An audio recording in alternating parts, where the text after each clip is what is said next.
Alors, apparemment, il y a des changements radicaux dans certains pays. Des changements en termes d'armée, en termes d'armement, en termes de constitution, depuis le coup d'État au Gabon. D'après certains experts, certains présidents, en tout cas certains pays, sont en train de se préparer. Et pour se préparer, ils ont dû faire de changements, de remaniements pour essayer d'éviter le pire. Donc, pour certaines personnes, le Burkina Faso, le Mali, maintenant le Gabon, auraient inspiré à certains présidents de pouvoir faire des changements radicaux. En tout cas, des changements pour se protéger de l'avenir. On dit que le Rwanda et le Cameroun ont procédé à un changement majeur. Des changements majeur quelques jours après le coup d'état militaire qui a destitué le président Ali Bongo du pouvoir au Gabon. Le Rwanda et le Cameroun ont fait des changements majeurs à l'armée. Le coup d'état qui a eu lieu mardi soir a non seulement choqué le monde, mais aussi forcé nombreux pays, dont l'ONU, l'Union africaine, à condamner les actions militaires au Gabon. Le secrétaire général de l'ONU a déclaré qu'il condamne fermement la tentative de coup d'état en cours comme moyen de résoudre la crise post-électorale. Donc l'ONU condamne le coup d'état, l'Union africaine condamne, évidemment, comme d'habitude. On condamne toujours pour réparer après, vous savez comment ça se passe. Le coup d'État au Gabon a été le dernier d'une série de coups d'État militaires qui ont vu des dirigeants démocratiquement élus destitués du siège de pouvoir en République du Niger, au Mali, au Soudan, au Burkina Faso et au Guinée-Bissau. Au Cameroun, le président Paul Biya, au pouvoir depuis 1975,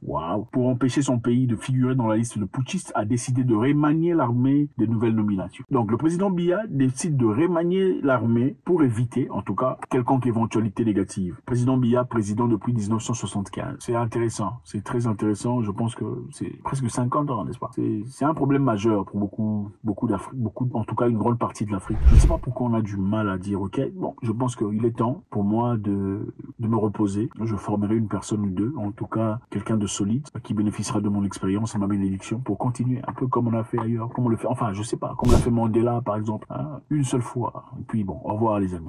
Pourquoi les gens ne sont pas aussi nobles? Je me demande, je ne sais pas. Le décret de Biya, vieux de 90 ans, a conduit au retrait de certains soldats et de leurs fonctions, tandis que d'autres ont été réaffectés au sein du ministère de la Défense du pays. Vous savez comment ça se passe généralement? En fait, quand on est chef, ou je vous donne un exemple très banal, quelconque organisation, que ce soit un bureau, peu importe ce que c'est, à partir du moment où vous avez 5 ou 6 personnes qui travaillent ensemble très fréquemment, ils deviennent très habitués, les uns les autres. Et c'est comme ça que commence la corruption, l'obscurité dans le travail. Pourquoi? Parce que tout le monde est à la page, ok? On se connaît, on se tutoie, on devient pote, on peut discuter pas seulement au bureau, mais aussi à la maison. Donc on peut élaborer, construire, charpenter des plans, même néfastes à l'égard de l'entreprise ou de l'organisation, si on veut le faire. Maintenant, pour défendre cela, comme on le dit dans le livre Le Prince de Machiavel, il faut évidemment changer des gens constamment. Il faut permuter, il faut remanier, il faut permuter, il faut changer, il faut permuter. Vous comprenez ce que je veux dire? C'est-à-dire, fréquemment, on peut pas laisser les mêmes personnes aux mêmes endroits pendant longtemps, les personnes au pouvoir, surtout à l'armée. Et généralement, surtout si on est un président qui se sent à peu près en danger par rapport à quelque chose. Tu ne peux pas laisser certaines personnes pendant très longtemps, sans nécessairement les changer de milieu ou d'endroit. Et on pense que ce serait le mouvement, en tout cas ce serait l'objectif principal de ce remaniement qu'on voit au Cameroun,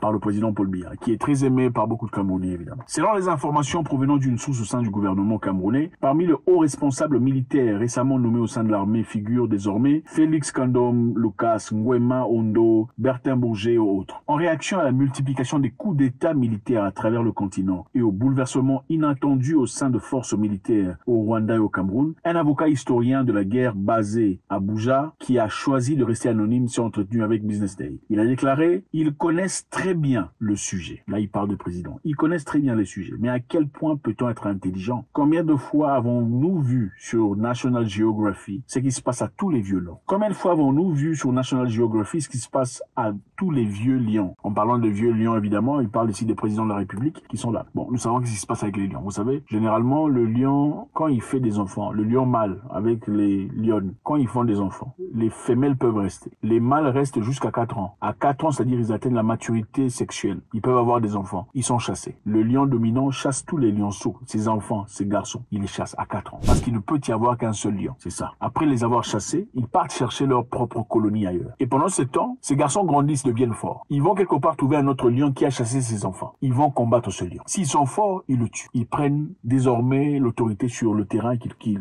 dominaient, sur lequel ils dominaient, les femelles qu'il avait, tout le bazar. Donc c'est triste, mais c'est ça la réalité des lions. On peut pas C'est ça. Donc, cet expert dit que ces lions, évidemment, sont en train de se préparer sur comment, éviter à ce que ce qui s'est passé au Gabon se passe encore ici. Nous savons déjà qu'on dit que l'Union africaine et les Nations unies ont condamné le coup d'État au Gabon. Mais il y a beaucoup d'experts qui pensent que le coup d'État au Gabon est manigancé. C'est tiré de ficelle depuis la France. Ce n'est pas comme un coup d'État du Mali ou du Burkina Faso. Parce qu'évidemment, il n'y a pas eu de condamnation ouverte de la France. Nous condamnons le coup d'État comme on l'a fait au Mali, au Niger et au Burkina Faso. Donc, comme on n'a pas condamné, c'est-à-dire qu'on dit, on observe. Ils ont dit, nous observons très attentivement le coup d'État au Gabon. C'était pas, on condamne le coup d'État au Gabon. Une fois de plus, au cours de cette année, vous avez répondu présent et l'action du réseau diplomatique français a été marquée par la réponse à plusieurs crises majeures. Le coup d'État au Niger et désormais la situation au Gabon que nous suivons avec la plus grande attention. Donc beaucoup d'experts pensent qu'on n'a pas condamné comme on a condamné au Mali, parce qu'au Mali on a condamné parce que les Maliens ne voulaient plus rien avoir avec l'impérialisme, du même pour le Burkina Faso et le Niger. Au Gabon on n'a pas condamné parce que ça, simplement, d'après ces experts, on est simplement en train de perpétuer ce qui existait dans le passé. Et le nouveau président il est qui? D'après les ressources, le nouveau président serait le neveu de l'ancien président, Ali Bongo. Donc le clan Bongo est-il vraiment fini? L'histoire Bongo est-il vraiment finie? Point d'interrogation. L'avenir pourra nous dire la vérité. Parce qu'en réalité, c'est vrai, peut-être que monsieur a autre chose à faire, mais peut-être que pas. Qu'est-ce qu'on en pense? Si on n'est pas condamné par la France, pendant qu'on vit dans un pays qui depuis longtemps a été dominé par la France, colonisé par la France, géré par la France, est-ce une bonne chose ou pas? Quand est-ce qu'on sait qu'on est vraiment contre un ennemi? C'est quand l'ennemi n'est pas content de ce qu'on fait, n'est-ce pas?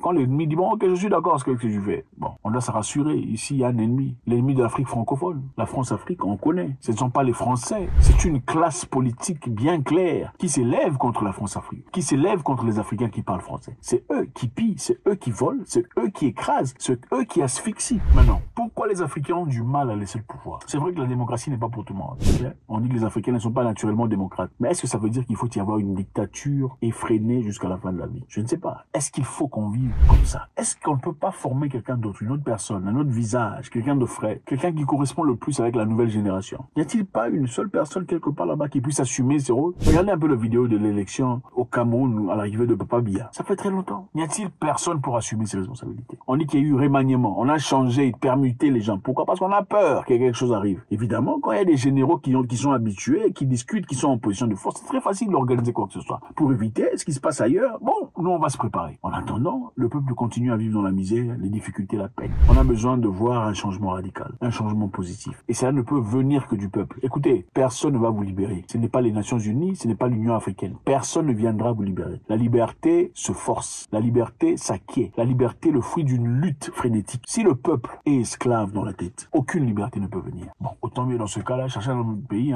chercher un nouveau pays où vous serez bien. Si il n'y a pas assez de personnes assez solides comme vous pour vous libérer, quel qu'en soit le pays. Faites-moi savoir ce que vous en pensez. Est-ce que le remaniement dans l'armée dans ces pays est prémédité? C'est parce qu'ils comprennent qu'il y a quelque chose qui arrive. Il faut le prévenir. Ou bien c'est par hasard, simplement suite d'une coïncidence.